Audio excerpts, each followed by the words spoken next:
시청자 여러분 안녕하십니까? 뉴스9 윤정호입니다. 민주당이 조국 혁신당과의 합당을 지방선거 전에는 하지 않기로 막 정했습니다.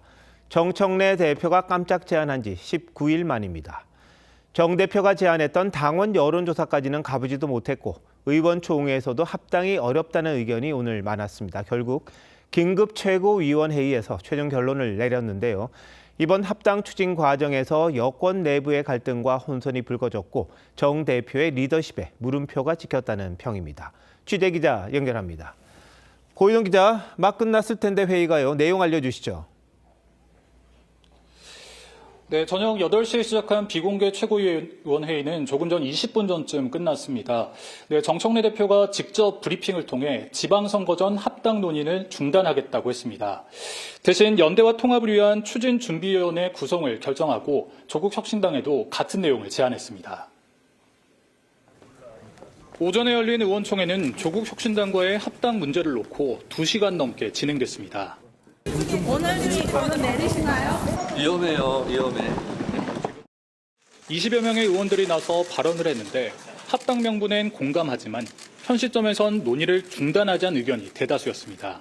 의원들은 대체로 통합의 필요성은 공감하나 현 상황에서의 합당 추진은 명분이 있지만 추진이 어렵다는 것과 지방선거 전 합당을 하자는 의견과 지방선거 이후에도 합당을 해선 안 된다는 소수 의견도 나온 것으로 전해졌습니다.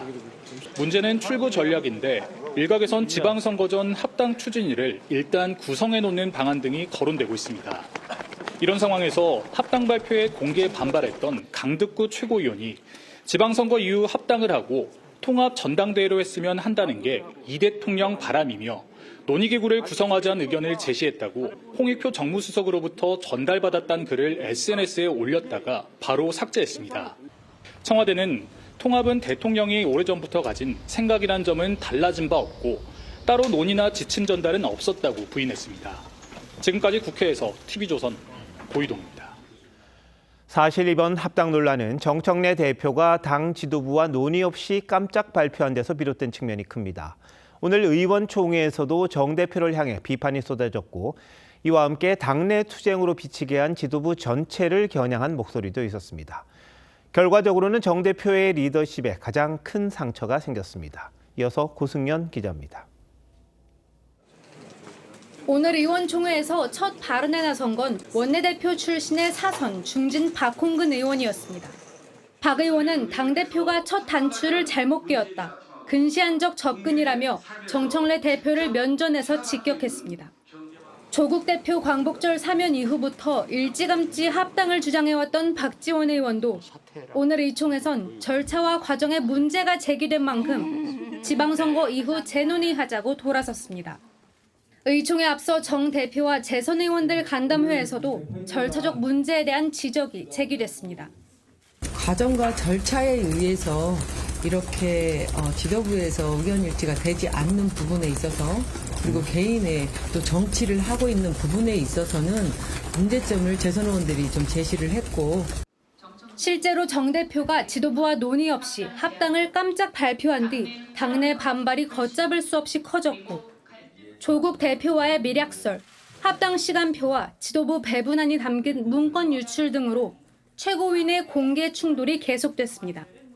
하늘 아래 두 개의 태양은 있을 수 없다는 것이 진리입니다. 정말로 이 문건이 사실이라면 합당 밀약이죠. 전적으로 대표가 책임져야 된다고 생각합니다. 이 때문에 의총에선 집권 여당이 권력 투쟁을 하는 것으로 국민들 눈에 비춰지는 게 말이 되냐며 정청래 대표는 물론 공개 반발해온 최고위원들 모두의 사과를 요구하는 목소리도 나왔습니다. TV조선 고승현입니다. 친한계 제명으로 내홍을 겪고 있는 국민의힘에선 강성 지지층과의 관계가 또 다른 과제로 떠올랐습니다. 이른바 윤어게인에 대한 입장 표명을 요구받은 장동혁 대표는 분열 프레임에 빠져서는 안 된다는 취지로 말했는데 당 안팎에선 부정적인 반응이 잇따랐습니다. 윤석열 전 대통령 1심 선고가 9일 뒤 나오는데 또 한 번의 진통이 예상됩니다. 이태희 기자가 보도합니다. 이른바 윤어게인 세력과 함께 갈 수 없다는 건지 답하라는 유튜버 전환길 씨 요구에 국민의힘 장동혁 대표는 공식적으로 밝혀온 입장에 변화가 없다고 했습니다. 그러면서 절연 요구는 분열의 프레임이 될 수 있다며 과거가 아닌 미래를 봐야 한다고 했습니다. 장동혁 당신이 우리와 함께 할 수 있는지 답을 하라가 아니라 그 문제를 해결해 줄 수 있는 장동혁과 함께 해야 할 것입니다. 의원총회에서 장 대표가 부정선거나 윤 어게인 세력과 선을 긋는 취지의 발언을 했다고 한 박성훈 수석 대변인의 설명을 에둘러 부인한 거란 해석이 나옵니다. 김민수 최고위원도 사실이 아니라고 주장했습니다. 여러분들께서 충분히 오해할 수 있는 발언이었고 중요한 것은 장동혁 대표의 발언이 아니다라는 말씀을 좀 드리고 싶고. 장 대표 설명에 당 안팎에선 계엄 사과의 진정성까지 의심받을 수 있다는 우려가 나왔습니다. 양향자 최고위원은 전략상 분리가 아닌 완전한 단절, 위장 이혼이 아닌 영원한 결별이어야 한다고 지적했고 개혁신당 이준석 대표도 앞에서는 절연, 뒤에서는 포옹을 한다며 전략적 비겁함이라고 꼬집었습니다. 설 연휴 직후인 오는 19일 윤석열 전 대통령 내란 재판 1심 결과에 따라 이른바 윤 어게인에 대한 지도부의 입장을 요구하는 목소리가 다시 나올 가능성이 큽니다. TV조선 이태희입니다. 이재명 대통령이 이번엔 등록 임대주택에 적용되는 세제 혜택이 지나치다며 개편 가능성을 시사했습니다. 임대사업자를 겨냥한 메시지만 오늘로 사흘째인데요. 세제 혜택을 축소하면 추가 물량이 나오고 그러면 집값도 안정될 걸로 보는 듯합니다. 최민식 기자입니다.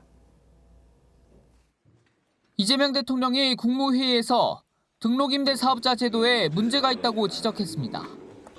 임대사업자는 이미 종합부동산세 등 각종 세제 혜택을 받는데 의무임대 기간이 지난 뒤에도 양도세 중과를 면제해주는 건 형평성에 맞지 않는다는 겁니다. 300채, 500채 막 가진 사람도 많던데 그거는 양도세 중과 없이 뭐 한 20년 후에 팔아도 되고 뭐 이렇게 되잖아요. 네, 그렇게 현재는. 그건 좀 문제가 있죠.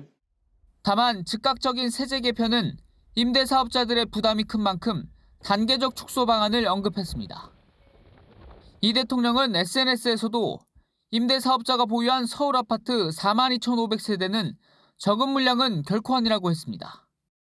사흘 연속 특혜 축소 가능성을 시사하며 임대사업자가 보유한 매물까지 끌어내겠다는 구상으로 보입니다.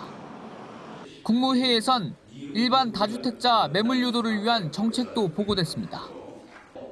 구윤철 부총리는 무주택자가 세입자를 끼고 있는 다주택자의 집을 살 경우 실거주 의무를 세입자 자녀 계약에 맞춰 최대 2년까지 유예해주겠다고 했습니다. 매수인은 무주택자인 경우에 임대기간까지 2년 범위 내에서는 허용을 한다. 이렇게 하잔 말이죠. 강남 3구 등 기존 토지거래 허가구역 지역의 경우도 5월 9일까지 계약만 하면 잔금과 등기는 4개월 안에 하면 되도록 하는 방안도 추진 중입니다. TV조선 최민식입니다. 이틀째 대정부 질문에서 여야는 이재명 정부의 부동산 정책을 놓고 공방을 벌였습니다.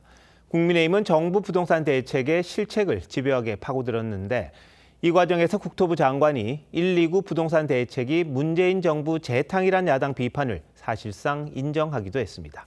장윤정 기자가 정리했습니다. 국민의힘은 수도권 6만 호 공급을 골자로 하는 129 대책이 문재인 정부 때인 2020년 84 대책의 재탕이라고 지적했습니다. 주민 반대로 이미 무산된 태릉 CC 등 상당 부분이 겹친다는 겁니다. 구체적으로 몇 군데 겹친다고는 자료를 좀 확인해 봐야겠는데. 장관님! 부동산 대책의 주무 책임자시잖아요. 아셔야죠. 중복되는 데가 6군데입니다. 거듭된 추궁에 김윤덕 국토부 장관도 결국 일부 인정하는 발언을 했습니다. 재탕 대책 인정하신다고요? 네, 다시 저희들 하는 거니까 표현에 따라서 재탕도 다시 한번 해봅시다. 일리가 있다고 생각합니다. 이재명 대통령의 이른바 다주택자 마귀 발언에 대해선 부동산 폭등 원인을 다주택자의 탐욕으로 몰아가고 있다는 비판도 제기됐습니다. 김민석 총리는 진보 정권에서 부동산이 가파르게 올랐다는 지적에 대해선 아쉬운 부분은 성찰하려 한다고 몸을 낮췄지만 어제 국민의힘 박준건 의원과의 안보 관련 설전 도중 있었던 거친 발언에 대한 사과는 거부했습니다. 기강도 없고 훈련도 없고 딱 하나 있는 게 김정은 심기 보좌밖에 없습니다. 어디다 대고 대한민국 국군에 대해서 아무것도 없다고 대한민국 국군 전체에 대해서 사과하십시오. 겸손하게 하십시오. 온 국민이 다 보셨기 때문에 박준건 의원께서 사과를. 민주당은 코스피 5천 달성 등 이재명 정부 들어 경제가 나아지고 있다고 강조했지만 요새 국민 여러분께서 대통령 덕분에 정부 덕분에 살만해질 것 같다라는 기대를 갖고 계십니다. 국민의힘은 환율과 물가, 집값 폭등만 있었다고 반박했습니다. TV조선 장윤정입니다.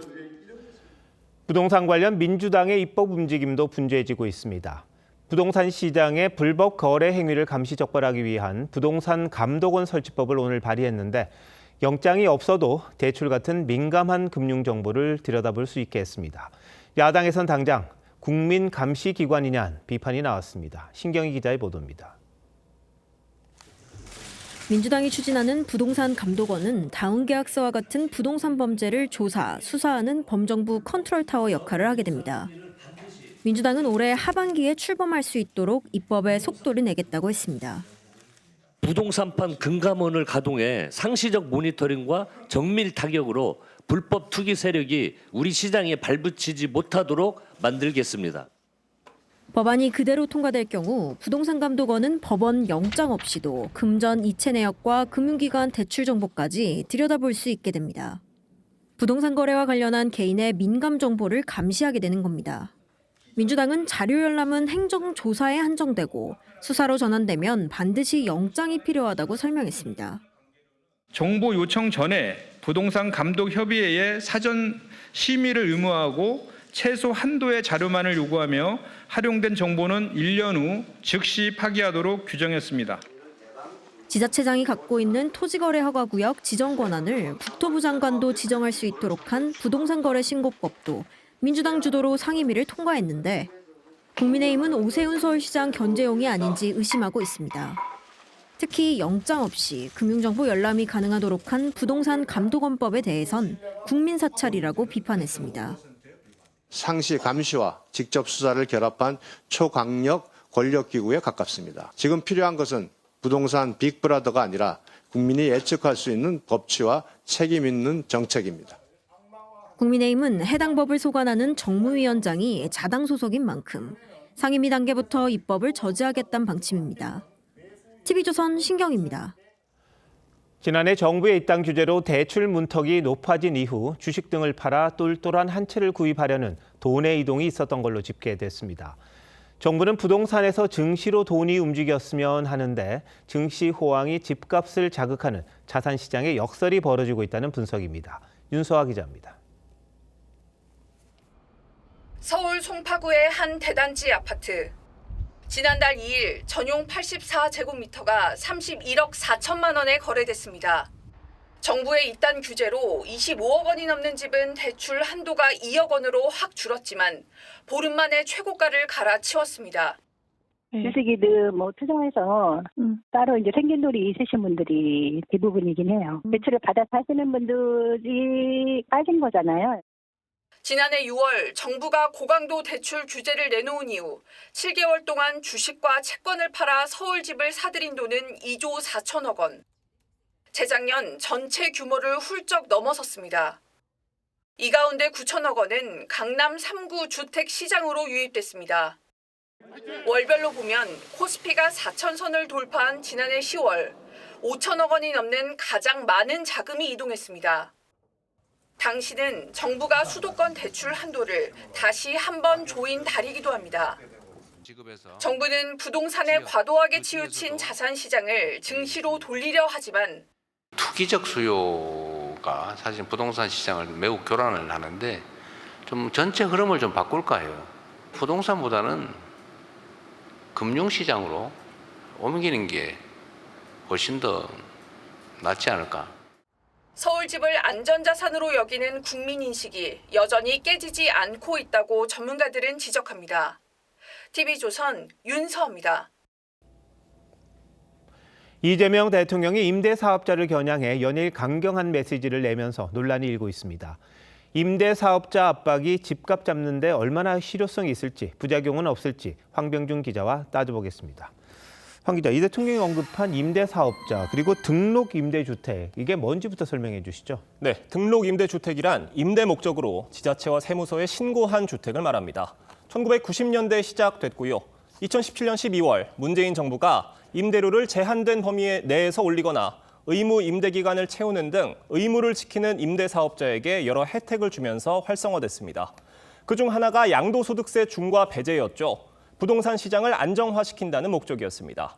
하지만 아파트 공급이 부족해지면서 가격 상승을 부추긴다는 지적이 제기됐고 2020년 8월 아파트에 대한 등록임대 제도를 폐지했습니다. 아파트는 더 이상 임대주택으로 등록을 할 수 없다는 건데 이 대통령은 왜 자꾸 이 부분을 이야기를 하는 겁니까? 등록 임대주택의 의무 임대 기간은 8년에서 10년입니다. 본격적으로 정책이 활성화된 2018년을 기준으로 8년 뒤인 올해부터 의무 임대 기간이 끝나는 주택이 나오죠.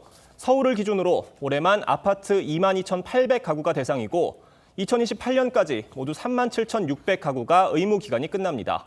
이 대통령은 등록 임대 아파트에 주는 양도세 중과 배제 혜택을 없애서 시장에 매물로 나오게 하려는 의도로 풀이됩니다. 그런데 갑자기 여러 가지 혜택을 없애면 그동안 의무를 지켜왔던 임대사업자들은 불만이 있을 수밖에 없겠는데요. 네, 등록 임대인들은 그동안 여러 의무를 부담하면서 장기간 저렴하고 안정적인 임대주택을 공급해왔습니다. 실제 등록 임대주택이 미등록 임대주택보다 임대료가 더 낮다는 분석도 있습니다. 서울 아파트 전세 보증금 기준 43% 낮습니다. 이 때문에 대한주택임대인협회 측은 양도세 중과 배제는 특혜가 아닌 의무의 대가라는 입장입니다. 이재명 대통령도 등록 임대주택에 대한 양도세 중과 제외 특혜를 즉시 폐기하면 부담이 너무 크다고 언급했습니다. 일정 기간이 지난 뒤 혜택을 없애는 방안을 고려하고 있는 것으로 보입니다. 다만 정부가 혜택을 축소하거나 등록 당시와 다른 소급 정책이 실시되면 강한 반발과 함께 정책에 대한 신뢰만 무너질 거란 지적도 나옵니다. 어쨌든 이 대통령이 의지를 지금 보이고 있잖아요. 그래서 임대주택에 대해서도 중과세 유예를 폐지할 가능성이 커 보이는데 자, 부동산 시장에는 그럼 어떤 영향을 줄까요? 수만 가구가 단계적으로 시장에 나온다면 주택 공급 측면에서는 일부 도움을 줄 수 있을 것으로 보입니다. 다만 신축이 아닌 최소 8년에서 10년 지난 아파트라는 점은 시장의 요구와 다르다는 지적도 나옵니다. 또 임대사업자의 반발을 어떻게 해결하느냐도 숙제입니다. 여기에 똘똘한 한 채로 갈아타려는 1주택자나 무주택자의 수요를 잡지 못하면 집값 상승을 막기는 어려울 거란 전망도 있습니다. 문정권 이후에 매운맛을 본 많은 그 주택을 매수하던 시장 참여자들은 그때부터 지금까지는 계속 그냥 똘똘한 한 채 전략을 쓰고 있어요. 입지 좋고 신축이고 이런 조건들이 맞는 일부에만 과열되고 있는 거거든요. 정권이 바뀔 때마다 정책과 혜택이 왔다 갔다 한다면 국민 신뢰를 얻기가 힘들 텐데요. 좀 더 세밀한 대책이 필요해 보이는군요. 황 기자, 잘 들었습니다.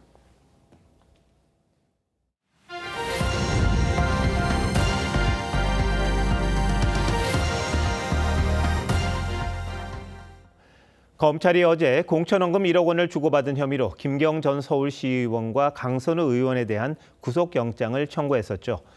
김 씨는 이르면 이번 주 영장 심사를 받을 걸로 보이지만 현역 국회의원인 강 의원은 국회에서 체포 동의안부터 통과가 돼야 합니다. 강 의원은 다급했는지 민주당 의원 전원에게 편지를 보냈습니다. 부결해달라는 건데 자기 식구 감싸기가 되풀이될지는 지켜볼 일입니다. 신정원 기자가 보도합니다. 더불어민주당에서 제명된 강선우 의원이 민주당 의원 전원에게 편지를 보냈습니다. 강 의원은 전 서울시의원 김경 씨로부터 1억 원을 받은 혐의에 대해 뒤늦게 돈인 줄 알고 직접 반환했다며 1억 원은 정치 생명을 걸 어떤 가치도 없다고 했습니다. 하지만 경찰은 김 씨로부터 강 의원 전 보좌관 남 씨를 통해 요구를 받고 1억 원을 강 의원에 직접 건넸다는 진술을 받았습니다. 검찰은 어제 범행이 중대하고 도주와 증거인멸 우려가 있다며 강 의원과 김 씨에 대한 구속영장을 청구했습니다. 김 씨에 대한 영장 심사는 이르면 이번 주 열릴 전망이지만 불체포 특권을 가진 강 의원의 경우 오늘 법원이 검찰에 체포 동의 요구서를 보낸 만큼 국회에서 재적 의원 과반 출석에 출석 의원 과반이 찬성해야 영장 심사가 열릴 수 있습니다. 영장 청구되고 불체포 특권 포기하실 의향 있습니까? 실제 22대 국회에서 국민의힘 권성동, 추경호 의원 체포 동의안은 통과됐지만 민주당 신영대 의원 체포 동의안은 부결됐습니다. 이런 가운데 경찰은 김 씨가 차명 후원을 했다는 의혹과 관련 민주당 의원의 보좌관을 참고인으로 소환 조사할 예정입니다. TV조선 신정원입니다. 검찰이 통일교 핵심 인사를 기소하면서 정치권 인사 11명이 통일교로부터 후원금을 받은 사실을 적시했습니다. 현직 장관, 야당 중진 의원 등 전현직 의원들의 이름이 등장하는데 통일교 측이 광범위하게 움직였던 걸로 보입니다. 다만 당사자들이 후원 내용을 구체적으로 알았는지는 확인되지 않았습니다. 이광희 기자입니다. 검찰은 지난해 12월 31일 송광석 전 통일교 천주평화연합 회장을 정치자금법 위반 혐의로 불구속 기소했습니다. 입장료도 한번 여쭤볼 수 있을까요? 송 전 회장은 지난 2019년 여야 의원 11명에게 총 1,300만 원을 불법 후원한 혐의를 받습니다. 검찰은 윤영호 전 통일교 세계본부장의 지시를 받은 송 전 회장이 2020년 통일교 행사에 국회의원을 섭외하기 위해 후원한 걸로 보고 있습니다. 송 전 회장은 천주평화협회 자금으로 2019년 1월 윤상현 당시 자유한국당 의원, 정동영 당시 민주평화당 의원 등 4명의 후원의 계좌로 100만 원씩, 16일엔 정세균 당시 더불어민주당 의원에게 300만 원을 후원했습니다. 나경원 당시 자유한국당 의원, 김두관 당시 더불어민주당 의원 등 6명의 후원 계좌에도 각각 100만 원씩 입금했습니다. 정치자금법은 법인이나 단체 자금으로 정치자금을 후원할 수 없도록 규정하고 있습니다. 다만 검찰은 전현직 의원 11명이 송 전 회장 단체로부터 후원받은 내용을 알았는지에 대해선 공소장에 담지 않았습니다. 검찰 관계자는 아직 후원금을 받은 정치인들에 대한 수사 여부가 결정되지 않았다고 밝혔습니다. TV조선 이광희입니다. 지역구 사업가들로부터 1억 원대 뇌물을 받은 혐의로 재판에 넘겨졌던 임종성 전 민주당 의원에 대해 1심 법원이 징역 2년을 선고했습니다. 법원은 엄한 처벌을 언급했지만 검찰 구형 12년이었습니다. 이나라 기자입니다. 임종성 전 더불어민주당 의원이 법원 안으로 들어섭니다. 재판부가 현명하게 판단할 것이라고 생각합니다.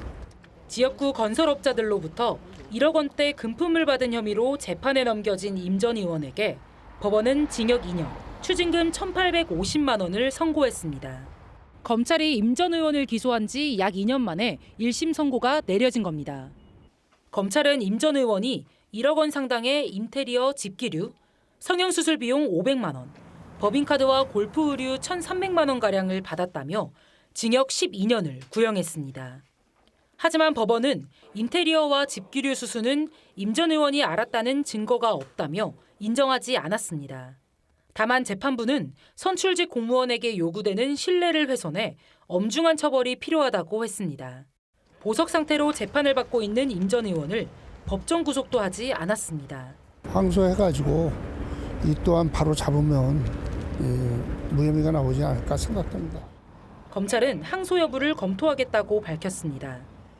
임 전 의원은 이외에도 2020년 총선 당시 통일교로부터 3천만 원 상당을 받은 혐의로 검경 합동수사본부의 수사를 받고 있습니다. TV조선 이나라입니다. 김건희 특검이 기소한 김상민 전 검사에 대해 어제 법원이 부정청탁 혐의에 대해 무죄를 선고했는데 특검의 부실 수사가 심각했다는 점이 판결문에 고스란히 담겨 있었습니다. 자금 출처나 당시 상황 등에 대해 철저하게 검증하지 않았다는 건데 뭐가 문제였는지 조유진 기자가 취재했습니다. 김건희 여사 오빠 김진우 씨 자택벽에 이우원 화백의 그림이 걸려 있습니다. 2024년 11월 28일과 이듬해 4월 2일 촬영된 사진입니다. 재판부는 사진을 토대로 김 여사가 아니라 진우 씨가 그림을 받아 계속 갖고 있었을 가능성이 있다고 판단했습니다. 법원이 김상민 전 검사의 부정청탁 혐의를 무죄로 선고한 이유입니다. 재판부는 김 전 검사가 비용을 부담해 그림을 사고 이를 김 여사에게 제공했다는 걸 특검이 증명하는 데 실패했다고 했습니다. 재판부는 판결문에 특검의 증명 부족을 5번이나 지적했습니다. 재판부는 김 전 검사의 빚이 3억 원에 가까워 그림을 구매할 여력이 없었을 것이라며 그럼에도 특검이 자금 출처도 확인하지 않았다고 했습니다. 부실 수사란 겁니다. 눈과 귀를 가린 특검의 확정 편향으로 오랜 시간 인욕과 고통의 시간을 보냈습니다. 판결문에서 증명 실패를 반복적으로 언급하는 건 이례적입니다. 통상적으로 그렇게 안 쓴다는 거죠. 일반적으로 판사들이 판결문을 쓸 때는 증명에 실패했다고는 표현하지 않고 정치자금법 위반 혐의로는 유죄를 선고받은 김 전 검사와 김건희 특검은 모두 항소하겠다고 밝혔습니다. TV조선 조유진입니다. 정부가 쿠팡의 개인정보 유출 규모를 발표했습니다. 쿠팡의 주장과는 엄청난 차이가 있었습니다. 범인이 유출한 건 3,367만 개, 배송지 목록을 조회한 건 1억 5천만 건에 달했습니다. 친구와 가족 배송 주소까지 받습니다. 오현주 기자입니다. 유출범은 크게 두 종류의 쿠팡 웹페이지를 통해 고객 정보를 탈취했습니다. 먼저 이름과 메일 주소가 적힌 내 정보 페이지로 3,367만 계정 정보를 빼갔습니다. 주소와 연락처, 현관 비밀번호가 담긴 배송지 목록에도 접근했는데 페이지 정보를 긁어오는 프로그램을 통해 1억 4,800만 번이나 접속했습니다. 배달 수령자 등 제3자의 정보도 포함돼 있어 피해자 규모는 가입자 수를 넘어설 것으로 보입니다. 저 말고 이제 부모님이라든 친구들 다 등록돼 있다 보니 그 페이지를 1.4억 번 회 들어간 거거든요. 근데 그 안에 보시면 굉장히 많지 않습니까? 이 정보들을 다 이제 추려내고 발라내는 작업이 필요합니다. 정부 민관합동조사단은 이번 유출로 인한 2차 피해나 결제 정보 유출은 없었다고 밝혔습니다. 대규모 정보 유출 원인은 쿠팡의 관리 부실로 규정했습니다. 유출범이 재직 당시 사용했던 서명키로 전자 출입증을 위변조했고 이를 통해 여러 차례 무단 접속했지만 쿠팡이 전혀 알아채지 못했다는 겁니다. 이거는 분명히 관리의 문제입니다. 지능화된 공격으로 보기는 어려울 것 같습니다. 쿠팡은 1억 4천만 회는 접속을 시도한 횟수일 뿐이라며 정확한 유출 규모는 개인정보보호위원회에서 확정될 것이라고 주장했습니다. TV조선 오현주입니다. 쿠팡 말고도 대형마트도 새벽 배송을 할 수 있도록 하는 방안이 추진되고 있는데요. 대형마트는 벌써부터 시스템 구축에 속도를 내고 있습니다. 하지만 소상공인들은 쿠팡도 못하게 하면 된다고 크게 반발합니다. 임유진 기자입니다. 서울의 한 대형마트 물류센터. 밤사이 받은 주문을 토대로 물건이 담겨지고 포장이 이루어집니다. 배송 차량에 실리기까지 일사천리입니다. 대형마트 새벽 배송이 허용되면 마트 영업이 끝난 뒤에도 집 앞으로 물건을 받아볼 수 있게 됩니다. 전국의 물류센터를 갖고 있는 대형마트가 새벽 배송을 위한 준비 작업에 착수했습니다. 배송 인프라와 경험을 갖추고 있는 만큼 기존 시스템의 야간 인력을 추가 채용하고 시설 투자를 통해 매장을 물류 거점으로 활용한다는 계획입니다. 소비자들은 반기는 분위기입니다. 아무래도 대형마트에서 하게 되면은 여러 가지로 주문이 더 많을 것 같아요. 아무래도 식품 같은 것도 많이 주문할 수 있으니까. 소상공인 단체는 쿠팡 견제에서 시작된 이번 규제 완화가 골목 상권을 죽이는 결과를 가져올 거라며 대형마트 새벽 배송 추진을 중단하라고 요구했습니다. 쿠팡이 문제면 쿠팡을 규제하면 됩니다. 단순히 대기업들 경쟁시켜서 쿠팡이 견제될 정도의 사안이 아닙니다.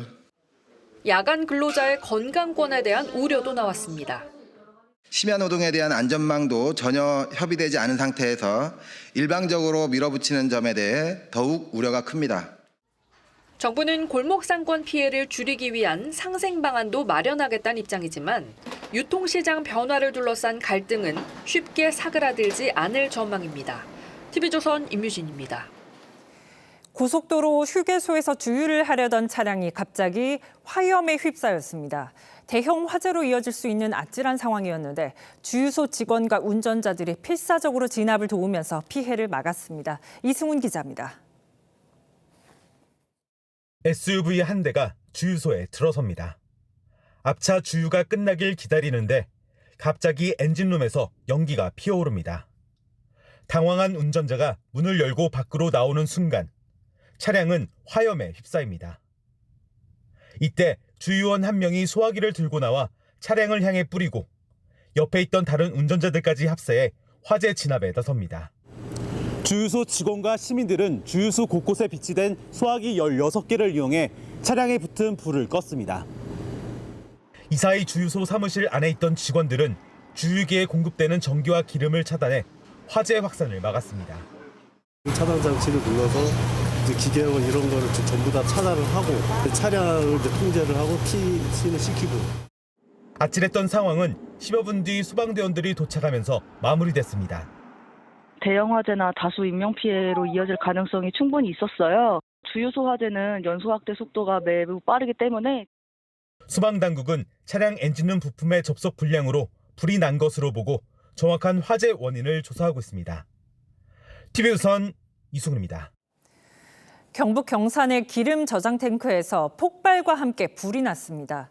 휘발유가 무려 250만 리터가 들어있어서 큰 피해로 이어질 뻔했지만 다행히 인명피해는 발생하지 않았습니다. 이심철 기자가 보도합니다. 대형 탱크에서 시뻘건 불기둥이 치솟습니다. 검은 연기가 쉴 새 없이 뿜어져 나옵니다. 대한송유관공사 경산조유소 유류 탱크가 폭발한 건 아침 7시 50분입니다. 사고 충격이 얼마나 컸던지 수백 미터 떨어진 인근 마을에서도 폭발음이 들릴 정도였습니다. 불이 분화구 같이 그렇게 푹 쏟았어요. 저 피했다가 불 이제 좀 잦아들고 나서 다시 왔죠. 탱크 덮개는 종이장처럼 찢겨 나갔습니다. 불은 2시간 50분 만에 꺼졌고 다행히 인명피해는 없었습니다. 하지만 유류 저장 탱크에 250만 리터의 휘발유가 담겨 있었는데다 주변에 기름 탱크 18개가 빽빽하게 설치돼 있어 불과 200m 떨어져 있는 마을 주민들은 놀란 가슴을 쓸어내려야 했습니다. 폭발 나면은 이 동네 사람은 한 살아남겠어요. 그래서 이사 지 한 5년 됐는데 집 팔라고 내놨어요. 불안해. 폭발은 탱크 내 휘발유 상태를 확인하던 작업자의 몸에서 발생한 정전기가 유증기에 옮겨 붙으며 난 것으로 추정되고 있습니다. 바지에 불이 붙었는데 바지에 붙으니까 이제 거기서 뭐 스스로 지날 수 있는 그 상황이 아니기 때문에 경찰과 소방 당국은 탱크에 남은 휘발유를 모두 빼낸 뒤 사고 원인을 조사할 예정입니다. TV조선 이심철입니다. 의과대학 정원이 내년부터 5년간 연평균 668명씩 늘어납니다. 이렇게 늘어난 의사들은 10년 동안 모두 지역의사로 일합니다. 하지만 의사단체들은 이마저도 또 반발하고 있습니다. 국민들을 극심한 피로감에 빠뜨렸던 의정 갈등이 되풀이되는 건 아닌지 걱정이 앞섭니다. 차정승 기자입니다. 정부가 2027년부터 2031년까지 5년간 의대생을 연평균 668명씩 총 3,342명 늘리기로 했습니다. 현재 3,058명인 의대 정원이 앞으로 3,500명에서 많게는 3,800명 선까지 늘어나게 됩니다. 지역 필수 공공의료 강화를 위해 지역과 필수 의료 분야에서 일할 인력을 양성하는 것을 목표로 정하였습니다. 의대 교육 현장의 부담을 감안해 첫 해인 2027년도엔 490명을 증원하고 2028년과 2029년엔 각각 613명, 2030년부터 2년 동안은 공공의대와 지역 신설의대 모집분을 더해 813명씩 늘릴 계획입니다. 늘어난 정원은 서울을 제외한 전국 32개 의대에 배치되고 모두 지역 의사제 전형으로 선발됩니다. 국가로부터 등록금과 생활비 등을 지원받고 의대를 졸업한 뒤 해당 지역의 공공의료기관에서 10년 동안 복무해야 합니다. 의료계는 즉각 반발에 나섰습니다. 김태구 의사협회장은 증원 결정 표결을 보이콧하고 퇴장했고 의협은 집단 행동 여부 등을 내부적으로 검토 중입니다.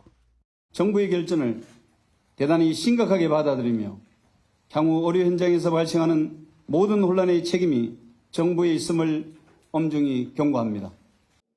제2의 의정 갈등이 벌어지는 것 아니냐는 우려가 커지는 가운데 32개 의대별 구체적인 정원은 4월 중 확정될 예정입니다.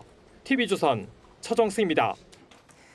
지난 2022년 삼표산업 채석장이 붕괴되면서 작업자 3명이 숨졌습니다. 중대재해처벌법 시행 이틀 만에 발생한 첫 번째 중대재해였습니다. 이 사고로 재판에 넘겨진 삼표그룹 회장에게 1심 법원이 무죄를 선고했습니다.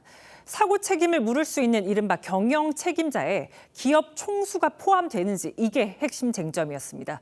오늘 판결 내용을 먼저 장혁수 기자가 보도합니다. 짙은 색 코트에 마스크를 쓴 남성이 법원에 들어섭니다. 정도원 삼표그룹 회장입니다. 지난 2022년 1월 삼표산업 양주채석장에서 무너진 토사에 작업자 3명이 깔려 숨진 사고와 관련해 중대재해처벌법 1호 사건 피고인으로 1심 선고 공판에 출석한 겁니다. 경영 책임자로 기소됐는데 어떻게 생각하세요? 사고 현장 위험성 사전에 인지하셨습니까? 검찰은 정 회장이 경영 책임자로서 사고 위험을 알고도 방치했다며 징역 4년을 구형했지만 법원의 판단은 달랐습니다. 재판부는 대표자나 담당 임원 등으로부터 보고를 받거나 지시를 내린 사실은 인정된다면서도 정 회장이 중대재해처벌법에서 규정하는 경영 책임자로서 사업을 대표하고 총괄했다고 단정할 수는 없다며 무죄를 선고했습니다. 이종신 전 삼표산업 대표이사에 대해서도 안전조치 없이 작업이 진행되는 사실을 알았다고 인정할 증거가 없다며 죄가 안 된다고 봤습니다. 현장 관리 의무를 소홀히 한 혐의를 받는 현장 관계자 4명만 유죄가 인정됐습니다. 법원이 정도원 회장에 대해 무죄 판결을 내리면서 향후 기업 총수들에 대한 중대재해처벌법 위반 혐의 입증이 까다로워질 것이란 관측이 나옵니다. TV조선 장혁수입니다. 중대재해처벌법은 시행 직후부터 여러 논란이 따라붙었습니다. 회사 측은 법이 모호해서 사고가 날 때마다 감정적인 복수만 당한다는 입장이고 노동계는 솜방망이 처벌을 비판하고 있습니다. 이런 입장들을 떠나서 가장 중요한 점은 이 법으로 정말 중대재해가 줄어들었는지 이 부분입니다. 어떤지 조덕현 기자가 취재했습니다.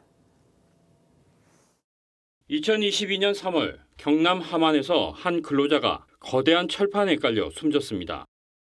해당 기업 대표는 지난해 12월 중대재해처벌법 위반 혐의로 징역 1년에 실형이 확정된 첫 사례가 됐습니다. 또 23명의 희생자가 나온 아리셀의 대표는 역대 가장 무거운 징역 15년형을 선고받았습니다. 근로자 사망에 대표가 책임을 질 수 있다는 선명한 경고가 된 사례들입니다. 하지만 한화오션과 전주의 중견건설사 등 경영 책임자에게 무죄가 선고된 사례도 이번 3표를 포함해 7건에 이릅니다. 노동계는 법 취지를 훼손한 거라고 비판합니다. 최고 책임자에게 산업안전 책임을 묻겠다라는 것이 이제 중처법의 취지인데 실질적으로 안전 책임자 아니다 이렇게 해가지고 결국 최고 경영자 책임을 부정하는 거잖아요. 하지만 기소 자체가 무리였다는 지적도 나옵니다. 판례를 보면 일반적인 기준에서 경영 책임자인지와 또 사고 발생을 객관적으로 예견할 수 있었는지가 유무죄를 갈랐습니다. 강한 형벌을 가해가지고 하루아침에 문제를 해결하겠다는 발상 자체가 우리가 너무 성급하게 문제를 좀 접근하는. 실제 중처법 시행 첫 해인 2022년 644명이던 중대재해 사망자는 지난해까지 4년 동안 줄곧 600명 가까이 발생하고 있습니다. 전문가들은 안전 전문가를 체계적으로 육성해 이들에게 기업 내에서 확실한 권한과 책임을 부여해야 한다고 조언합니다. TV조선 조덕현입니다. 김종철 방송미디어통신위원장이 국회 상임위에서 올해 첫 업무 보고를 했습니다. 민주당 소속 과방위원들은 김 위원장을 비롯한 방미통위 직원들을 향해 여러 차례 목소리를 높였는데 이재명 정부 기조에 맞게 업무를 해야 한다는 취지의 발언까지 나왔습니다. 정권 따라 좌지우지되지 말라고 독립기구로 만들었던 것 아닌가 싶은데요. 과방위 분위기 조성호 기자가 취재했습니다. 민주당 최민희 과방위원장은 김종철 방송미디어통신위원장에게 방미통위 산하기관장 문제를 지적했습니다. 이해충돌방지법 위반으로 과태료 처분을 받은 최초로 시청자 미디어재단 이사장에 대한 인사조치를 왜 아직까지 하지 않느냐는 겁니다. 방통위는 윤석열 방송 장악에 대하여 행정적으로 할 수 있는 거 검토하고 실행한 게 뭡니까? 저희 의원실에 정리해서 보고하세요.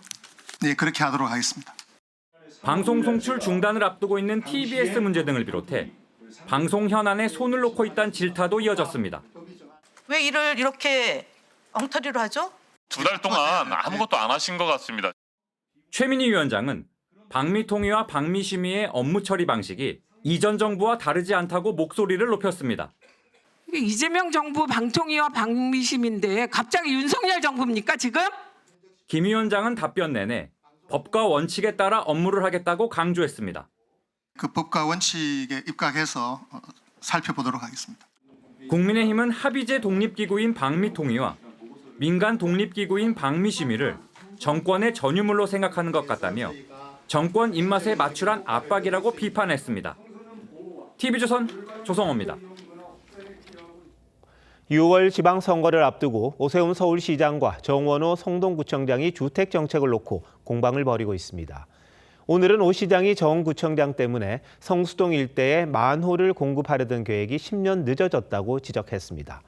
앞서 정 구청장은 주택 부족 논란에 대해 오 시장이 전임 시장 탓만 한다고 공격했었는데 이에 대한 역공이었습니다. 구자연 기자가 보도합니다. 서울 숲옆 한강을 끼고 있는 삼표 레미콘 부지. 2032년까지 79층 높이의 업무와 주거, 상업 복합단지가 들어섭니다. 2011년 오세훈 서울시장 재임 당시에는 현대차 사옥 이전이 추진됐던 곳입니다. 서울시는 인근을 전략 정비구역으로 지정해 50층까지 개발하는 방안도 함께 추진했습니다. 하지만 오 시장은 후임 박원순 시장 때 개발 가능한 높이를 낮추는 바람에 사업 추진이 지연됐다며 정원호 성동구청장에게까지 책임을 돌립니다. 정원호 구청장이 2014년 7월 달에 초선 구청장이 되면서 그 이후에도 10년 동안 아무런 진전이 없었습니다. 그게 진전이 됐다면 지금쯤 이미 한 10,000 가구 정도의 아파트가. 앞서 오 시장이 주택 문제를 전임 시장 탓으로 돌린다고 했던 정 구청장의 지적에 역공을 편 겁니다. 주택 문제 얘기할 때는 전임 시장이 잘못해서 그렇다라고 해서 전임 시장 탓을 하고, 이렇게 잘된 일, 성수동처럼 잘된 일은 서울시가 도와줘서 그랬다라고 하면서 얘기를 하시는데, 오 시장은 서울시장 후보 양자대결 여론조사에서 정 구청장이 앞서고 있다는 결과가 잇따라 나온 데 대해서는 이렇게 밝혔습니다. 여론조사 부분에 대해서는 다 제 책임입니다. 제가 부족해서 그렇게 나오는 거죠. 반성하겠습니다. 언제쯤 출마 선언을 할 건지에 대해선 당 경선 공고가 나오지 않았다며 서두르지 않겠다고 했습니다. TV조선 구자영입니다. 미국 최대 스포츠 행사인 슈퍼볼 하프타임 쇼 공연이 트럼프 대통령의 심기를 건드렸습니다. 미 당국의 이민 단속을 우회적으로 비판하며 가수가 보란 듯이 스페인어로 공연을 했습니다. 이런 반발은 올림픽에서도 있었습니다. 김자민 기자입니다. 미국 프로풋볼 슈퍼볼 결승전 축하 공연. 푸에르토리코 출신 가수 배드버니가 사탕수수밭으로 꾸민 무대에 공을 들고 등장합니다. 모든 노래를 스페인어로 부르면서 라틴 축제 같은 공연을 선보입니다. 말미엔 아메리카 대륙의 국가들을 일일이 호명하며 연대 메시지를 전합니다. God bless America. Sea Chile, Argentina, Uruguay, Paraguay, Bolivia, United States, Canada. 정치적 발언은 없었지만 트럼프 행정부의 강경한 이민 단속을 우회적으로 비판한 것이란 분석입니다. 팝스타 레이디 가가도 깜짝 출연해 자신의 곡을 라틴풍으로 편곡해 불렀습니다. 트럼프 대통령은 역대 최악의 공연이라며 미국의 위대함을 모욕했다고 분노했습니다. 하지만 이민 당국에 대한 불만은 올림픽 현장에서도 분출됐습니다. 트럼프가 이민 단속에 비판적 목소리를 낸 자국 스키 선수를 패배자라고 비난하자 미국 올림픽 대표단에서 의견을 밝힐 권리가 있다며 공개 반발에 나선 겁니다. 한국계 클로이 김 선수도 동참했습니다. Obviously, my parents being immigrants, this one definitely hits pretty close to home. But I also think that we are allowed to voice our opinions on what's going on. 강경한 이민 정책을 둘러싼 논란이 미 정치권을 넘어 문화와 스포츠 전반으로 번지고 있습니다. TV조선 김자민입니다. 쿠바가 트럼프 대통령의 에너지 봉쇄 조치 때문에 에너지 위기에 빠졌습니다. 각종 교통수단이 멈춰서며 일상이 마비됐습니다. 얼마나 심각한지 임서인 기자가 보도합니다. 넓은 도로를 달리는 차량이 손에 꼽을 정도로 적습니다. 버스 정류장은 텅 비었습니다. Se hacía rato que venía habiendo dificultades, pero siempre quedaba algún ómnibus, alguna posibilidad. Ahora, por el momento no hay. 주유소에선 디젤 판매가 중단됐고 휘발유는 현지 통화인 페소 대신 미국 달러로만 살 수 있습니다. 40, 50 carros, ahora están trabajando 4 o 5 carros porque no hay combustible. Pero bueno, vamos a ver qué pasa. 최악의 에너지난에 쿠바의 일상이 멈춰섰습니다. 현지 당국은 3월 11일까지 수도 아바나의 국제공항에서 항공기 급유가 중단된다고 발표했습니다. 이에 에어 캐나다 등 캐나다 항공사들은 쿠바 노선 운항을 잠정 중단하기로 했습니다. 주민들은 전기와 취사용 가스가 끊기면서 장작불로 요리를 하는 지경입니다. Y un vecino mío me dio ese pomito con el petróleo para que puedan alumbrarme aquí. 앞서 트럼프 대통령은 쿠바 정권이 러시아, 중국 등과 결탁해 미국의 안보를 위협했다며 쿠바에 대한 석유 거래 봉쇄를 선언했습니다. 올해 초 미국의 마두로 대통령 체포로 베네수엘라산 원유 공급이 중단된 데 이어 연료난이 가중된 겁니다. 디아스-카넬 쿠바 대통령은 미국의 대화 의향을 내비쳤지만 트럼프 대통령은 쿠바 스스로 무너질 것이라며 별다른 반응을 보이지 않고 있습니다. TV조선 임서인입니다.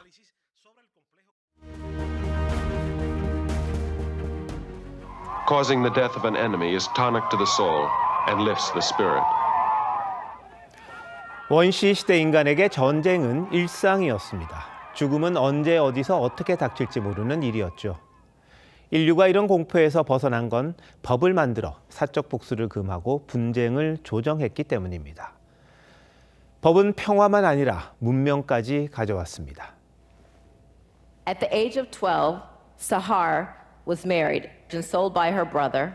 She managed to escape from this torture chamber. The court unanimously agreed that her in-laws should be arrested for what they did to her. Brother should also be arrested for selling her. 아프가니스탄 여성인권 변호사의 사례를 보면 법의 지배는 야만과 문명을 가르는 기준이기도 합니다. 하지만 그 법이 어떨 때는 사람을 해치는 흉기가 되곤 합니다. 법원이 이른바 김건희 여사 집사로 불렸던 김모 씨에게 무죄와 공소 기각을 선고했습니다. 무죄도 무죄지만 더 큰 문제는 공소 기각입니다. 민중기 특검이 권한을 넘어 기소했기 때문에 법원이 심리할 필요가 없다는 겁니다. 김 여사에게 총선 공천과 공직 임명을 청탁하며 고가의 그림을 건넸다는 전직 검사에게도 무죄가 선고됐습니다. 불법과 왜곡으로 얼룩졌던 특검 수사에 대한 법원의 준엄한 판단입니다. 양평 고속도로 의혹 관련 국토교통부 서기관도 공소 기각, 전 통일교 세계본부장도 일부 혐의에 대해 공소 기각입니다. 이쯤 되면 100억 원 가까이 쓴 특검이 뭘 했나 싶습니다. 강압수사 논란에 통일교 자금 편파 수사로 비판까지 받았던 민중기 특검입니다. 여기에 증거도 못 찾은 무능 수사, 법을 넘어선 과잉 수사라는 오명까지 더해졌습니다. 일종의 폭력입니다. 민주당이 그렇게 비난하고 검찰을 없애는 근거로 삼았던 권력기관의 어두운 면을 특검이 그대로 빼닮았다는 게 부조리 연극을 보는 듯 합니다. 1433년 세종 당시 황해도 곡산 여성 양로는 살인죄를 뒤집어쓰고 스스로 죽기를 청했습니다. 이를 의심한 세종이 신하를 직접 보내 물었습니다. 10년간 무수한 고문으로 고통받던 양로는 더 이상 견딜 수가 없었던 겁니다. 양로는 결국 석방됐습니다. 잘못을 준엄하게 꾸짖고 단죄하는 걸 반대할 사람 없습니다. 그렇다고 특별검사라는 제도까지 만들어 수사하면서 기존의 악행을 답습하는 데 박수칠 리도 없습니다. 칼을 거두라고 만든 게 법인데 그 법이 칼이 된다면 그 순간 법치는 스스로를 부정하게 됩니다. 과하면 반드시 다칩니다. 2월 10일 윤종우의 앵커 칼럼, 칼날의 배신이었습니다.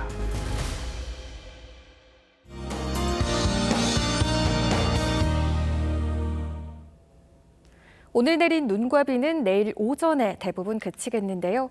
내일 오전까지 전북 동부와 제주 산지에 최고 5cm, 그 밖에 내륙 곳곳에 1cm 안팎의 눈이 예상됩니다. 다만 동쪽 지역을 중심으로 여전히 건조특보가 발효 중인데요. 산불 등 화재 사고 나지 않도록 주의하셔야겠습니다. 내일 공기가 탁해지겠습니다. 대부분 지역에서 초미세먼지 농도 나쁨 수준이 예상됩니다. 내일 오후부터 하늘이 차차 맑아지겠고요. 동해안과 제주는 바람이 강하게 불겠습니다. 내일 아침 기온 서울 0도, 대구 2도로 오늘보다 2도에서 5도가량 높겠고요. 내일 한낮 기온 서울 5도, 부산 12도까지 올라 온화하겠습니다. 주말과 설 연휴 동안 낮 기온이 10도 안팎까지 크게 오르겠습니다. 날씨였습니다. 2월 10일 화요일 뉴스9 마칩니다. 시청해주신 여러분 고맙습니다.